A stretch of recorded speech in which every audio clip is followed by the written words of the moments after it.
God bless you po ating beloved co-preacher, Brother Faith. Tayo po'y magkaisang dumalangin sa mabait na Diyos. Lahat po magsabi ng praise the Lord. Hallelujah, glory to God. Let us pray. Dear Heavenly Father, in the name of Jesus, we thank you so much, Father, for your greatness, O God. For your goodness, for your loving kindness and mercy endures forever, O God. Thank you so much for all the things that you have done unto us, O God. Thank you so much for the great privilege and opportunity to worship thee, O God, in spirit and in truth, according to thy will, O God. And to the leading prayer of our dearly beloved pastor, we thank you so much for your holy presence, O God. Once again, we come to thy throne of grace. We beseech thee, Lord, please forgive our sins. Cleanse us from all unrighteousness, O God, and bless thy word. Help me to bring forth thy message, anoint thy word with anointing and power, and bind the power of darkness, doubts and unbelief cast out from us in the mighty name of Jesus. Hallelujah, praise the Lord. Hallelujah, praise the Lord. Palapakan po natin ng malakas ang ating mabait na Diyos. Una tigit sa lahat, ang pinakamataas na pagsamba, pagpupuri at paglulhati ay para sa ating dakilang Diyos. Amen. Walang iba ang ating pinakamamahal na Panginoong Jesucristo. At tayo po'y patuloy nagbibigay ng dobling paggalang sa ating beloved Honorable Evangelist Pastor Wildy Estrada Almeida, the in-time prophet of our loving God. And we always treasure the blessed memories and teachings of our beloved Honorable Assistant Pastor Lina C. Almeida, and to all our beloved Almeida family, and to all beloved webcast viewers around the world, and to all of us, brothers and sisters in Christ, a pleasant afternoon. Palapakan natin ng malakas ang mahal na Panginoon. Praise the Lord. Purihin ng dakilang Diyos. At tayo po'y dadako sa ating pag-aaral ng salita ng Diyos, pakikinig ng salita ng Diyos.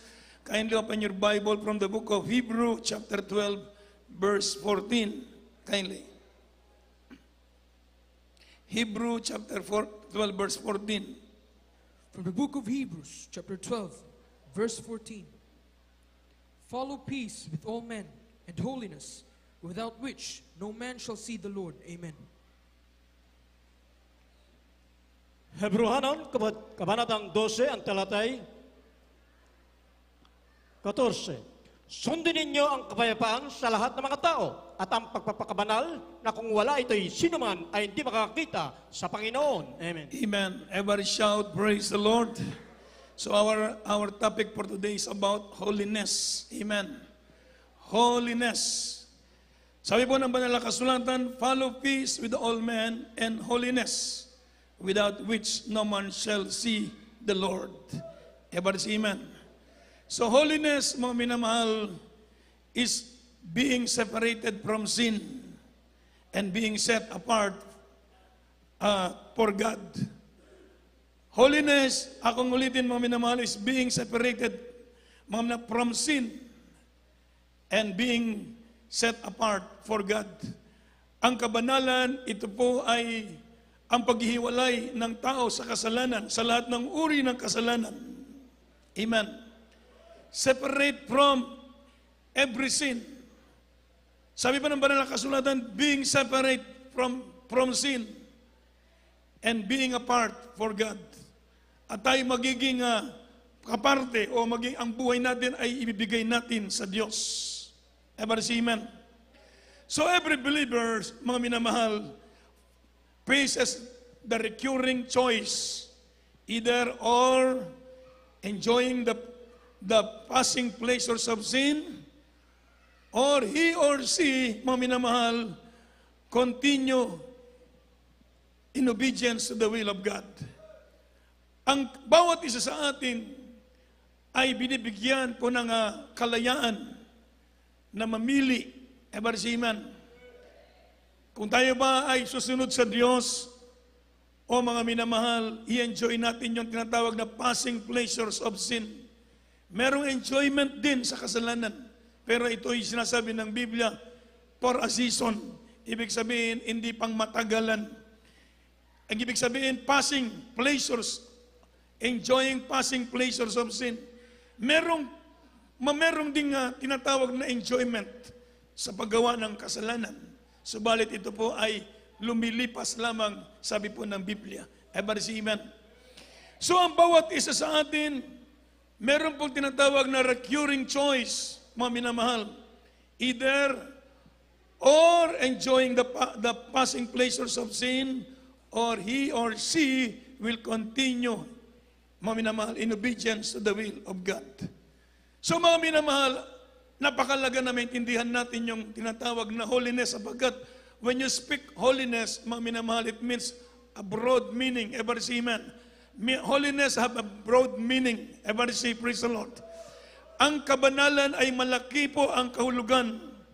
So intindihan natin ng maigi, holiness, it is being a close, mga minamahal, to God. Ang kabanalan na tinuturo sa banal na kasulatan, it's being close to God. Ika'y malapit sa Diyos. Amen. Pag sinabing holiness, it is being close to God. Ibig sabihin, ika'y malapit sa Diyos. Amen. It is nearness to His presence. Everybody say amen. Ika'y malapit sa presensya ng Diyos. Sabi po man, being like Him, tayo maging kagaya ng Diyos. Being like Him. So sabi po ng banal na kasulatan, and seeking His presence, righteousness and fellowship with all our hearts. Ang kabanalan, ito po ay being close to God. Ika'y malapit sa Diyos sa lahat ng oras, malapit ka sa Diyos. Hindi ka lumalayo sa Diyos. Ibig sabihin ng holiness, ika'y malapit sa Diyos, being close to God. And mga minamahal, being like Him, tayo po'y kagaya ng Diyos. Ibig sabihin ng like Him, mga minamahal, ang katwiran ng Diyos ay nasa atin. Ipinamumuhay natin ang kalooban ng Diyos. Tayo lumalakad sa utos ng mahal na Panginoon. Being like Him. Sapagkat ang Diyos ay banal, sabi ng Biblia, I am holy. Be holy, for I am holy. Magpakabanal kayo sapagkat ako'y banal. Anong makikita natin sa Diyos? Ano bang itsura ng Diyos, mga minamahal? Ang ibig sabihin ng be like Him, mga minamahal, kagaya ng Diyos. Mababasa mo ang anong itsura ng Diyos nasa banal na kasulatan. I-reveal ng Biblia anong kaanyuan meron ng Diyos. Everybody say amen? Ang Diyos, mga minamahal, ay slow to anger. Amen? Panay at magalit. Siya'y just. Ibig sabihin ng just matuwid. Amen? Ibig sabihin, mga minamahal, siya'y matuwid na Diyos. Siya'y tapat, faithful. Siya, mga minamahal, ay mapagmahal, puno ng pag-ibig. Everybody say amen? Maamo, full of compassion, punong-puno ng kahabagan. Yan ang anyo ng Diyos. Kung mababasa natin sa banal na kasulatan. So being like Him, kinakailangan magiging kagaya tayo ng Diyos. Everybody say amen? Ang ibig sabihin, ang Diyos wala sa kasalanan, hindi gumagawa ng kasalanan. Kaya sabi po ng banal na kasulatan, mga minamahal, being close to God, being like Him, and seeking His presence. Ang pagiging banal, yung nihahanap mo ang presensya ng Diyos. Seeking His presence. Sabi po ng banal na kasulatan, mga minamahal, kung gusto nating maging banal, kailangan lagi tayong malapit sa presensya ng Diyos. Everybody say amen? So mga minamahal, sabi po ng banal na kasulatan kay Joshua, this book of the law shall not depart from you. Meditate day and night that they may observe all the will of the Lord. Upang masunod mo ang kalooban ng Diyos. Then you have a good success upang ikay magkaroon ng mabuting kawakasan. When we talk about successful men, it means the man who enter into the plan of God. Amen.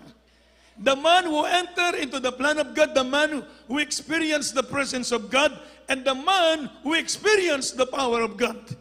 So kung gusto sabihin natin successful na tao ito, hindi ibig sabihin na malamayaman na siya. No. Ang ibig sabihin sa banal na kasulatan, maging successful ka. When you talk about successful man, it means to say, I repeat, the man who enter into the plan of God. Ang taong pumasok sa plano ng Diyos. Lahat po tayo rito, masasabi kong mga successful na tao. Bakit? Pumasok tayo sa plano ng Diyos. Everybody say, praise the Lord. Nandito tayo ngayon sa sambahan para sumamba sa Diyos. Sinusunod natin ang plano ng Diyos sa buhay natin. Everybody say amen. Ibig sabihin, ikaw ay successful na tao kapag Sinunod mo ang kalooban ng Diyos. Subalit, kapag hindi ka pumasok sa plano ng Diyos, hindi ka masasabing successful na tao. Ever see, man? Another thing, the man who experienced the power of God. Ang tao na experience niya ang kapangyarihan ng Diyos. Pag ma-experience mo ang kapangyarihan ng Diyos, ikaw na ang successful na tao. Ever say, praise the Lord. Bakit? Na-experience mo ang kapangyarihan ng Diyos. Yung pagbabago ng buhay mo, wala ka na sa bisyo, wala ka na sa lahat ng uri ng bisyo. Masasabi kong ikaw ay successful na tao. Palapakan natin ang mahal na Panginoon. Experience mo yung kapangyarihan ng Diyos sa buhay mo. When you pray to Him, God, He answer your prayers. Ever see, man? When you ask Him, the Lord answer you. Kung ikay magtatanong sa Diyos, sinasagot ka ng Diyos. Saan ka man pumunta, nandiyan kasama mo ang kapangyarihan ng Diyos. Pinapatnubayan ka ng Diyos. Everybody say, praise the Lord. So the man who experienced the power of God and the man who experienced the presence of God. Pag maramdaman mo lagi ang presensya ng Diyos, ikaw na ang successful na tao. Palapakan natin ang mahal na Panginoon. Subalit kapag hindi mo maramdaman ang presensya ng Diyos, ito'y malaking questionable sa buhay mo. It is a big question for you. Everybody say amen. Bakit mo hindi mo maramdaman na malapit ang Diyos? Samantalang mga minamahal, nung araw tayo naglilingkod, sumusunod sa mahal na Panginoon. Pag itaas natin yung ating kamay, tatawag tayo sa Diyos. Bubuhos ang presensya ng Diyos sabagat lugod na lugod sa atin ang mahal na Panginoon. Everybody say amen. Saan ka man dumulog sa mahal na Panginoon, saan ka man dumalangin, pagtaas ng iyong kamay, sasalubong sa iyo ang presensya ng Diyos. Everybody say amen. Maramdaman mo ang presensya ng Diyos, mga minamahal. Yun ang sinasabi ng Biblia na successful na tao. Everybody say amen. Kaya sabi po ng Biblia, mga minamahal, and seeking His presence, righteousness. Yun po ang holiness, ha? Seeking His presence, righteousness, katwiran. Ika'y nabubuhay ngayon sa matuwid na landas. Matuwid ang iyong hakbang. Matuwid ka na sa harap ng Diyos. Bakit? Ginagawa mo ang kalooban ng Diyos. Wala ka na sa kasalanan. Yan po ang tinatawag na righteousness, katwiran. Ano ang katwiran? Katwiran ng Diyos yung ating ginagawa. Tayo namubuhay ng may kabanalan. Amen? Tayo umiibig sa Diyos. Mga minamahal, hindi natin ginagawa yung masama sa ating kapwa. Yan ay righteousness. Ayaw mo mang-api ng kapwa. Ayaw mo manakit ng damdamin ng kapwa. Ayaw mo maglamang ng kapwa. Ayaw mong gumawa ng masama laban sa iyong kapwa. Yan po'y righteousness. Ika'y sumasamba sa Diyos. Ito'y tinatawag na righteousness. Kaya sabi po ng Biblia, seek ye first and His righteousness. Ang katwiran ng Diyos. Hanapin natin ang kaharian at ang katwiran ng Diyos. So ito'y kasama sa tinatawag na holiness. Everybody say, praise the Lord. And fellowship with all our hearts. Fellowship, meron tayong fellowship ng buong puso sa Diyos. Kindly open your Bible, mga minamahal, from the book of Psalm chapter 15, verse 1 and 2. From the book of Psalms, chapter 15, verse 1 and 2. Lord, who shall abide in thy tabernacle? Who shall dwell in thy holy hill? He that walketh uprightly and worketh righteousness, and speaketh the truth in his heart. Amen. Everybody shout, praise the Lord. Sabi po ni David, Lord, who shall abide in thy tabernacle? Who shall dwell in thy holy hill? Sinagot niya, he that walketh uprightly and worketh righteousness. Pagibasa mo na sa Tagalog, and speaketh the truth in his heart. Ay, Mga awit, Kapitulo 15, versikulo 1 hanggang 2. Panginoon, sinong makapanunuluyan sa iyong tabernakulo? Sinong tataan sa iyong banal na bundok? Versikulo 2. Siyang lumalakad na matuwid at gumagawa ng katwiran at nagsasalita ng katotohanan sa kanyang puso. Amen. Verse 3, isunod ang 3, sige po. Versikulo 3. Siyang hindi maninirang puri na kanyang dila, ni gumagawa man ng kasamaan sa kanyang kaibigan, ni dumudusta man sa kanyang kapwa. Amen. Everybody shout, praise the Lord. Importante ito, maintindihan natin. Everybody say amen. Sabi po, holiness, without holiness, there is no nearness. Or, there is no nearness to or fellowship with God. I repeat, without holiness, there is no nearness to or fellowship with God. Kung walang kabanalan, ay hindi natin makaka-fellowship ang Diyos. Amen. So, importante ang mabuhay ng matuwid. Sabi ng ating nabasa, sino ang tatahan sa bahay ng Diyos? Verse 1 ng 15:1. Lord, who shall abide in the tabernacle? Who shall dwell in thy holy hill? Sino ang tatahan sa bahay ng Diyos? Hill, ibig sabihin means church ng God, ng Diyos. Mga minasabi po, he that walketh uprightly. Siyang lumalakad ng matuwid and worketh righteousness at gumagawa ng katuwiran and speaketh the truth at nagsasalita ng matuwid in his heart sa kanyang puso. Everybody say amen. Yun po yung holiness. He that backbiteth not with his tongue, hindi nagsasalita ng laban sa kanyang kapwa, nor doeth evil to his neighbor. Yung backbited ba, yung magsasalita ka ng laban sa iyong kapwa, yung backbiting ba? Everybody say amen. So mga minamahal, nor doeth evil to his neighbor. Sikapin po natin na huwag tayong manglamang sa kapwa, o sikapin natin huwag tayong mangdaya ng kapwa, sikapin natin huwag tayong manakit ng damdamin ng ating kapwa. Huwag nating i-backbite ang ating kapwa, mabuti ka sa harap pagtalikod. Yung tinatawag na backbiting. Everybody say amen. Iba na yung sinasabi mo, puros paninira, tanggalin natin sa buhay natin. Everybody say amen. Amen. Nor take up a reproach against his neighbor. Yung nanlalamang ka ng kapwa, kahit anong bagay man yan, huwag mong gagawin. Yan po yung tinatawag na holiness. Without holiness, sabi ng Biblia, there is no nearness to or fellowship with God. Hindi natin makaka-fellowship ang presensya ng Diyos kung wala tayo, hindi tayo namumuhay ng banal sa harap ng ating mahal na Panginoon. Ibig sabihin, wala ang presensya ng Diyos. You cannot fellowship with Him.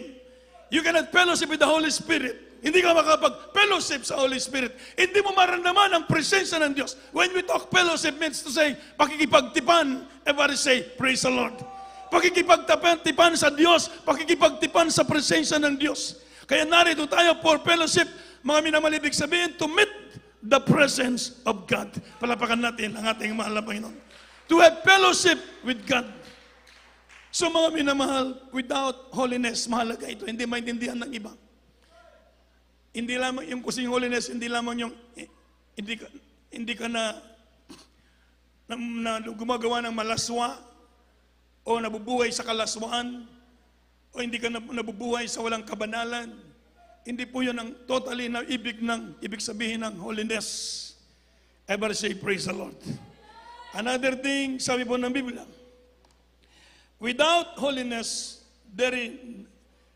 no one will see the Lord. From the book of Matthew, chapter 5, verse 8.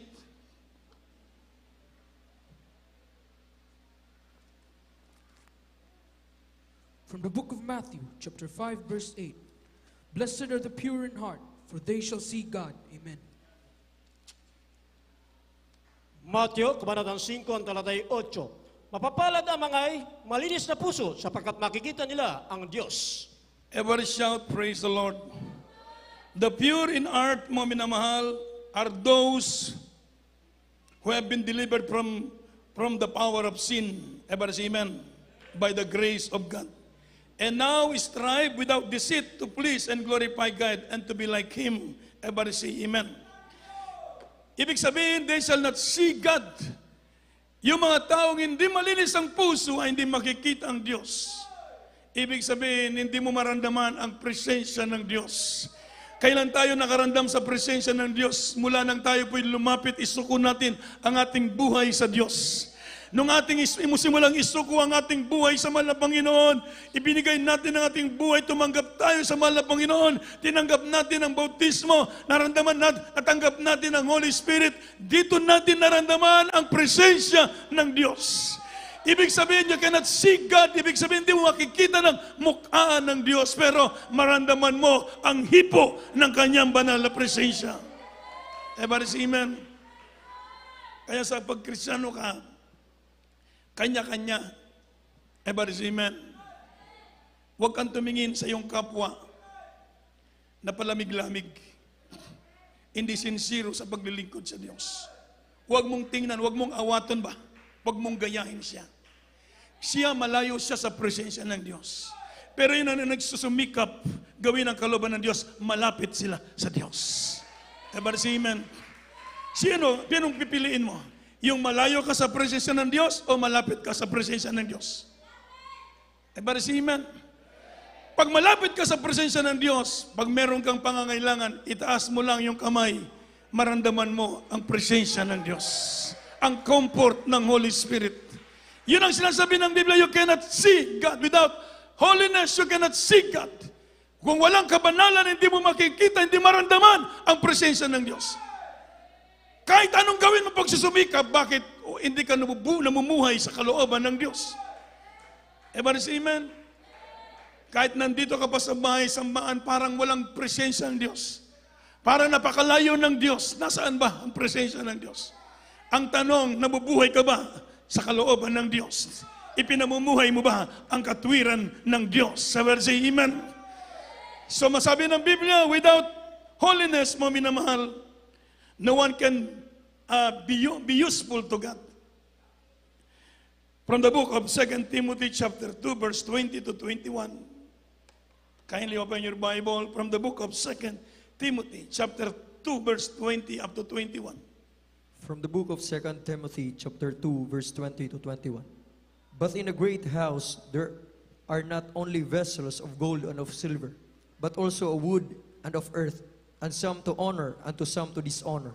If a man therefore purge himself from this, he shall be a vessel unto honor, sanctified, and meet the master's use, and prepared unto every good work. Amen.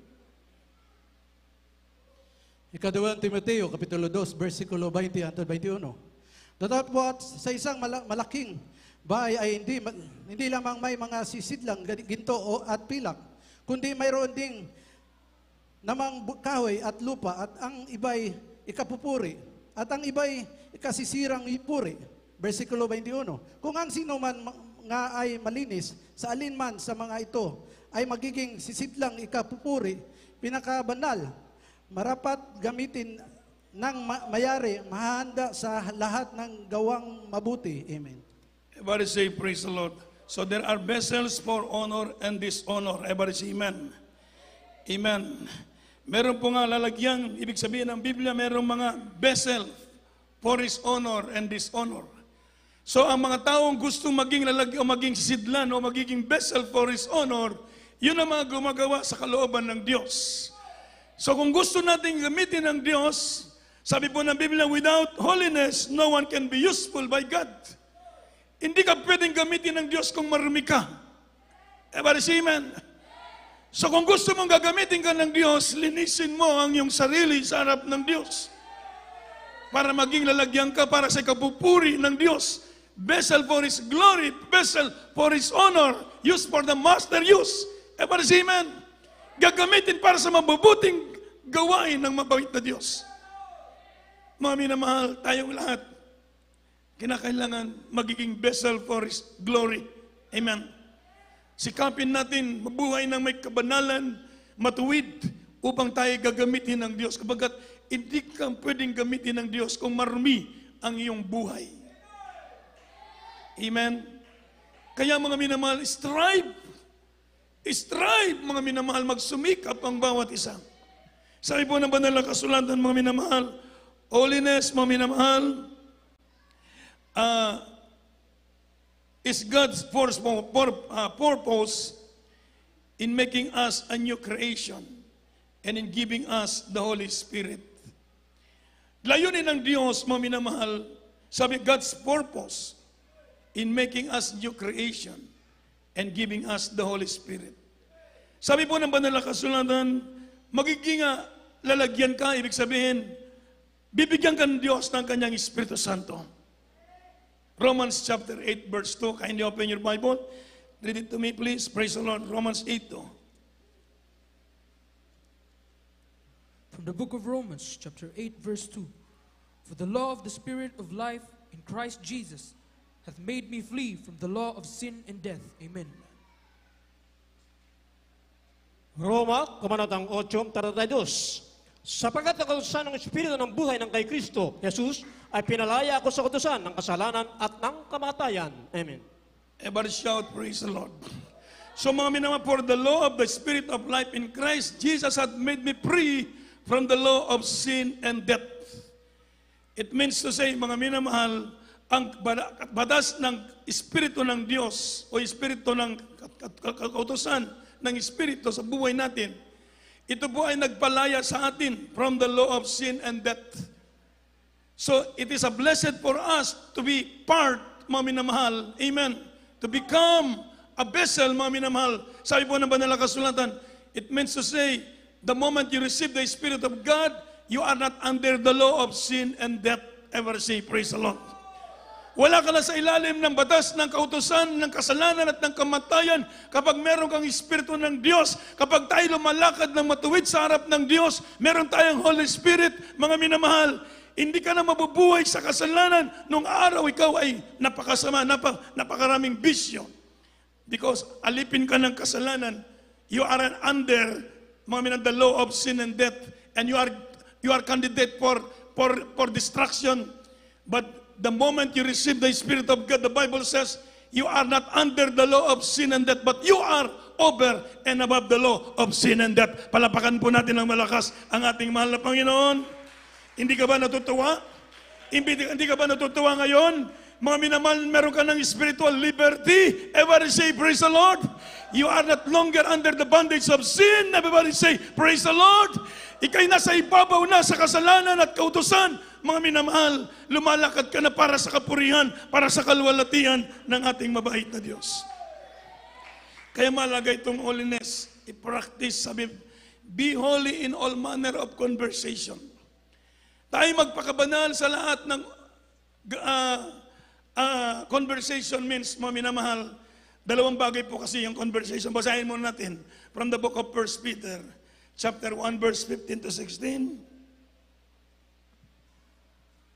Chapter 1, verse 15 to 16. Conversation means homeland yung kasi. Homeland, fatherland, yun po ang conversation. Pero ito ang sinasabi ng Biblia, conversation, kindly. From the book of 1 Peter, chapter 1, verse 15 to 16. But as he which hath called you is holy, so be ye holy in all manners of conversation. Because it is written, be ye holy, for I am holy. Amen. Unang Pedro Kapitulo 1, versikulo 15 unto 16. Ngunit yamang banal ang sa inyo'y tumawag, ay mangagpakabanal naman kayo sa lahat ng paraan ng pamumuhay. Sapagkat nasusulat, kayo'y mangagpakabanal, sapagkat ako'y banal. Amen. Everybody shout, praise the Lord. So yung conversation in all manner of conversation sa lahat ng gawi. Amen. Sa lahat ng gawi ng pamumuhay, sa lahat ng ating kikilos, sa lahat ng gawi, ibig sabihin, anumang ating gagawin para sa kalwalatian ng Diyos. Magpakabanal tayo sa lahat ng gawi ng pamumuhay, maging sa ating pananamit, sa ating pananalita, everybody say amen. Maging sa ating pagkikipag-uusap, sa ating pagpupuri, sa ating pagsamba, lahat gawin natin sa baraan ng may kabanalan, in all manner of conversation. Ibig sabihin, generally, lahat ng bagay na gawin natin na may kabanalan. Everybody say, praise the Lord. In all manner of conversation, sa lahat ng gawi ng pamumuhay. Ano bang pamumuhay meron ka? Mga minamahal, nandiyan ka ba nakababad sa telebisyon, sa mga telenovela? Nakababad ba ang iyong mata sa mga videos? Hindi po yan kabanalan. Nandiyan ba yung mata mo nakapokus sa mga malalaswang tanawin? Hindi yan kabanalan. Nandiyan ka ba sa mga bisyo, pag-inom, paninigarilyo? Hindi yan kabanalan. Malaway ba ang imong pananalita? Hindi po yan kabanalan. Everybody say amen. Nagsusuot ka ba ng may kabanalan? Hindi ibig sabihin ba pinapakita mo yung legs mo, yung pagka-sexy mo? Ibig sabihin, ina-attract mo yung mga tao that sin evarism. Isang uri ng kasalanan yung ikay, mga minamananiit, mananamit ng napakapiting na damit para yung ma-obsess yung mga tao na gustong makakita sa iyo. Yan po'y another sin evarism. Praise the Lord. Amen. Kaya sa ating mga Kristiyano, mamuhay tayong may kabanalan. Anong gusto mo? Mamuhay ka sa ayaw sa gusto mo, malayo ang presensya ng Diyos, o mamuhay ka sa kalooban ng Diyos at nandiyan kasama mo ang Diyos. Dalawa lang yan. Marinig natin yung mga patutuo, napakaganda ng mga testimony. Yung ating brother na kulong, positive sa coronavirus. Mga minamahal, ang ginawa, 8 araw sa ospital, hindi kumain, nagpuri sa Diyos. Sabi ng doktor, ano ba yung kapatid mo, ano bang reliyon meron kayo? Ba't yung kapatid mo hindi kumakain, laging umaawit? Nagkulong sa kwarto, hindi tumatanggap ng anuman. Mga minamahal, after 8 days, mga minamahal, akala nila, kailangan pasukan ng tubo.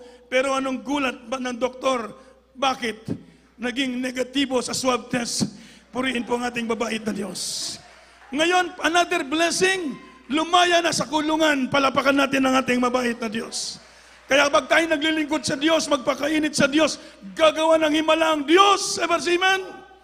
Dito sa kulungan. Pagkursada natin sa BBRC, panahon ng ating mga kapatid, Brother Mario Estosi, sa piling ng mahal na Panginoon, Brother Roland Cardenas, Brother Joseph Abing, napakarami nila. Pagpasok ko sa bilangguan sa BBRC, nagkursada, mga minamahal, napakaraming tao, marami pa sa kanila. Mga libong tao, walang mga damit. Lahat walang damit. Mga minamahal, nagulat ako kasi kanya-kanyang drawing sa katawan para mga comics ba. Puros walang damit. Ganun pala yung buhay doon. Walang mga damit yung mga kalakihan. Siguro mainit. Sabi ko mga kapatid, pwede pa sa susunod na gawain natin, magdamit naman kayo. Mga minamahal. So next meeting, mga minamahal, nakadamit na lahat. Palapakan natin ang mahal na Panginoon. Nagpakumbaba. Amen. Tumanggap ng bautismo. Mga may imposibleng makalaya sila. Brother Joseph Abing, ang kaso rape. Sabi ng judge, ng West dito sa kanila, sabihin mo sa anak mo, tumakas na lang kasi napakaklaro ng kanyang kaso. Underage pa yung bata. So mga minamahal na presos dito sa BBRC, tumanggap sa bautismo. Mga minamahal, ang trabaho niya doon sa BBRC, tag-share ng pagkain yung mga preso. Yun ang trabaho niya, tag-share ng pagkain. Sabi ko, mag-fasting ka. Nag-fasting ng 21 days doon sa Persuan. 2 meals ba? Nagsishare ng umaga, tanghali. Hindi kumakain siya. Pero mga minamahal, ipatawag dito sa Kapitolyo, ang sabi ng prosecutor, sabi niya, dismiss ng kaso mo. Naawa ko sa iyo eh. Palapakan natin ang mahal na Panginoon. Everybody shout, praise the Lord. Nakalaya siya, naging preacher. Mga minamahal. Yung mga kapatiran, walang damit lahat yung mga tao doon, pero sila nakadamit na. Hindi na naguhubad. Everybody say, praise the Lord. Yun ang tinatawag na pagpapakumbaba, sumusunod sa kabanalan, sa kalooban ng Diyos. Anong nangyari? Lahat sila lumaya. Palapakan natin ang ating mahal na Panginoon. Imposibleng lumaya, Brother Mario Estosi. 3 counts murder, Nobel recommended guilty sa isang kaso. Nadala pa sa Muntinlupa. Kahit sa Muntinlupa nandoon, nagpupuri sila sa Diyos. Tumumuhay na may kabanalan, may takot sa Diyos. Nakatanggap ng parol, labas. Brother Roland Cardenas, patong-patong ang kaso. Pagdating sa Munti, pinabalik na naman dito dahil meron na namang kaso. Sigisag fasting, mga minamahal, hindi sumipot ang complainant. Dismiss ang kaso, pagdating sa Munti, libre, pinalaya rin ang ating mabait na Diyos. Every shout, praise the Lord. Ibig sabihin, kapag tayo lumalakad sa katwiran, being close to God, being like Him, live in righteousness, everybody say, praise the Lord, and have fellowship with the Holy Spirit. Amen. Amen. the favor of God is in you. Palapakan natin ng malakas ang ating mahal na Panginoon. Ang pabor ng Diyos ay nasa iyo. Ang presensya ng Diyos ay nasa iyo. Hindi malayo ang Diyos. Masampit mo lang ang pangalan ng mahal na Panginoon. Maramdaman mo na ang presensya ng Diyos. Ang pabor ng Diyos ay kasama mo. Kahit saan ka munta, you experience the power, the presence of God, the nearness of the Holy Spirit. Palapakan natin ng malakas ang ating mabait na Diyos. Kaya tayo mabuhay na matuwid. Hanapin ang presensya ng Diyos. Yung tayo umiiyak, mga minamahal, yan po ay sign of humbleness and holiness. Abang ikay nagsusumikap, maramdaman mo ang presensya ng Diyos. Ito'y kabanal-banalan sa harap ng Diyos. Dahil sabi ng Biblia, sinong tataan sa church, sa iglesia ng Diyos, yun mga taong malinis ang puso, makikita nila ang Diyos, namumuhay na may kabanalan, tumitingin sa Diyos, humingi ng tulong sa mahal na Panginoon, nais ninyong maramdaman ang presensya ng Diyos. Sabi ng Biblia, ang Diyos ay hindi malayo sa atin, napakalapit ng presensya ng Diyos. Isipin mo lang ang kagandang loob ginawa ng Diyos sa buhay mo. Maramdaman mo na ang presensya ng mahal na Panginoon. Isa pang kabanalan, tayo sumamba sa Diyos. Isang dakilang kabanalan sa harap ng Diyos. Tayo magpupuri sa mahal na Panginoon. Praise the Lord. Nandito ang presensya ng Diyos. Sabi ng Biblia, maminamahal, man without peace and holiness, no man shall see the Lord. Linisin natin ating mga puso sa harap ng Diyos sa oras na ito upang maramdaman natin ang presensya ng ating mahal na Panginoon. Umawit tayo sa Diyos. Amen. Hallelujah. Hallelujah. Hallelujah. We need Thy presence, Lord. Touch our heart. Once again, forgive our sins. Revive us, Lord. Hallelujah. Hallelujah. Hallelujah. Into your hands I commit again with all I Yes, have hallelujah. Hallelujah. for you alone.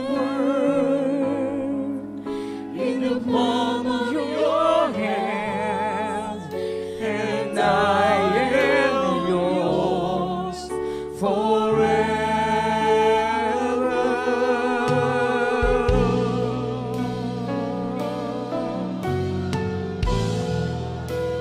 Jesus, I believe in you. Jesus, I belong to you. You're the reason that I live, the reason that I sing, with all I am.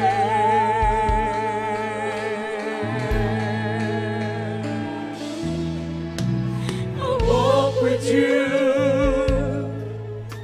wherever you Hallelujah. Hallelujah.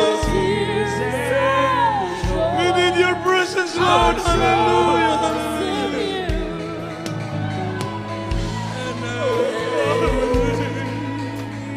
All of your ways and promise. Purihin ka, mahal na Panginoon. Hallelujah. Hallelujah. Hallelujah.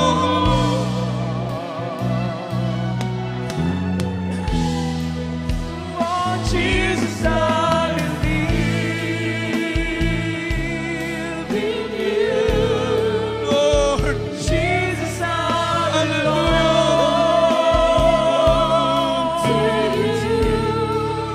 You're the reason that I live, the reason that I sing. Jesus, I believe in you. Jesus, I belong to you. Oh God, we need your love, we need your presence. We hunger for your presence, Lord. Revive us, oh God. Revive thy children, oh Lord. Move in our midst, oh God. Hallelujah. Hallelujah.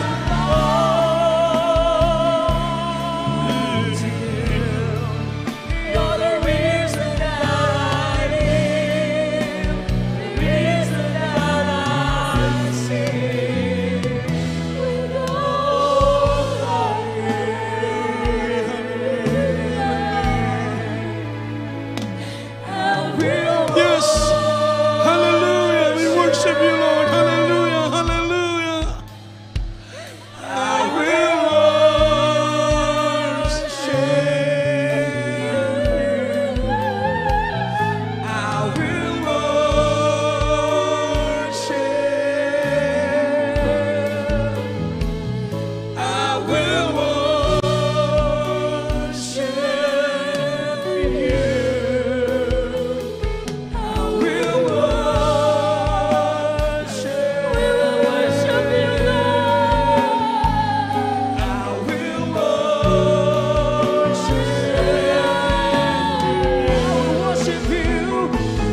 reason that I sing. Jesus, I believe in you. Jesus, I belong to you. You're the reason that I live, the reason that I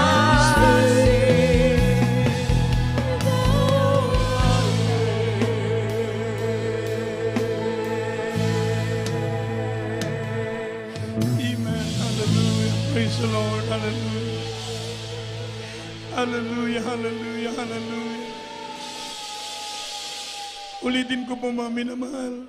Napakalaga na maunawaan natin ang kalooban ng Diyos upang makuha natin ang puso ng mahal na Panginoon, upang makuha natin ang pabor galing sa Diyos, upang mga minamahal maramdaman natin lagi ang presensya ng mahal na Panginoon, upang tayo mamuhay na may kabanalan, may takot sa Kanya, upang tayo po'y magtagumpay sa ating araw-araw na paglilingkod sa Kanya. Hallelujah.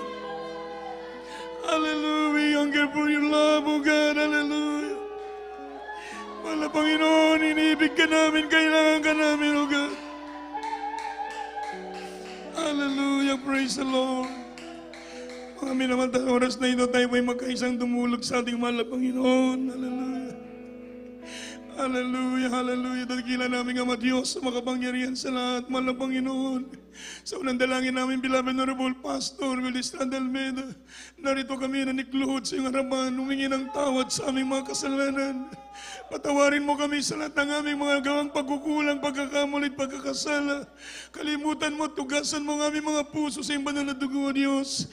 Muli sa oras na ito, mambanalikiling mo yung pandinig sa aming dalangin. Abutin mo ang bawat pangailangan ng bawat isa sa iyong anak sa oras na ito. Pagalingan mo lahat na may karamdaman, latasin mo ang mga problema. Palakasin mo ang kalang espiritual, dalahin ko, panghawakan mo sila, patatagin, O Diyos. Pagpalain mo ang kalang pamilya, mga loved ones nila, mga saved loved ones, tawagin na maglingkod sa iyo. Pagpalain mo ang kalang mga trabaho, ang kalang mga loved ones, O Diyos. Maging sa mga negosyo nila, mga hanap buhay, pagpalain mo, O Diyos. Ilayo mo sa karamdaman, panghawakan mo silang lahat sa pangalan ni Jesus. Amen. Ipatong po ang kamay sa inyong ulo, mga minamahal. Ating i-cast out ang mga gawa ng kaaway, mga karamdaman. Sige po, hallelujah. Dakilang Ama Diyos na makapangyarihan sa walang dalangin namin, beloved Pastor. Aming sinasawayan lahat ng uri ng karamdaman sa lahat ng kapatiran, mga problema, mga pag-alinlangan, panalupaypay, mga panalamig, mga gawa ng kaaway, pag-alinlangan, O Diyos, i-revive mo ang kalang espiritual. Pagkalawakan mo sila, pagpalain mo sila, may bind the power of darkness, infirmity, sickness, and diseases. I command you to cast out, problem be solved, vices begun. In the mighty name of lukewarmness, cast out, lust of the eyes, lust of the flesh, pride of life, cast out from us, in Jesus' name. Amen. Praise the Lord. Tayo pong lahat, mga minamahal, ay tumayo, mga minamahal. Praise the Lord. At bilang papuring pasalamat sa dakilang Diyos, tayo po'y sumigaw at lumukso na 3 beses, sabay sigaw ng hallelujah, praise the Lord. Sige po. Hallelujah, praise the Lord. Hallelujah, praise the Lord. Hallelujah, praise the Lord. Praise the Lord. God bless you po.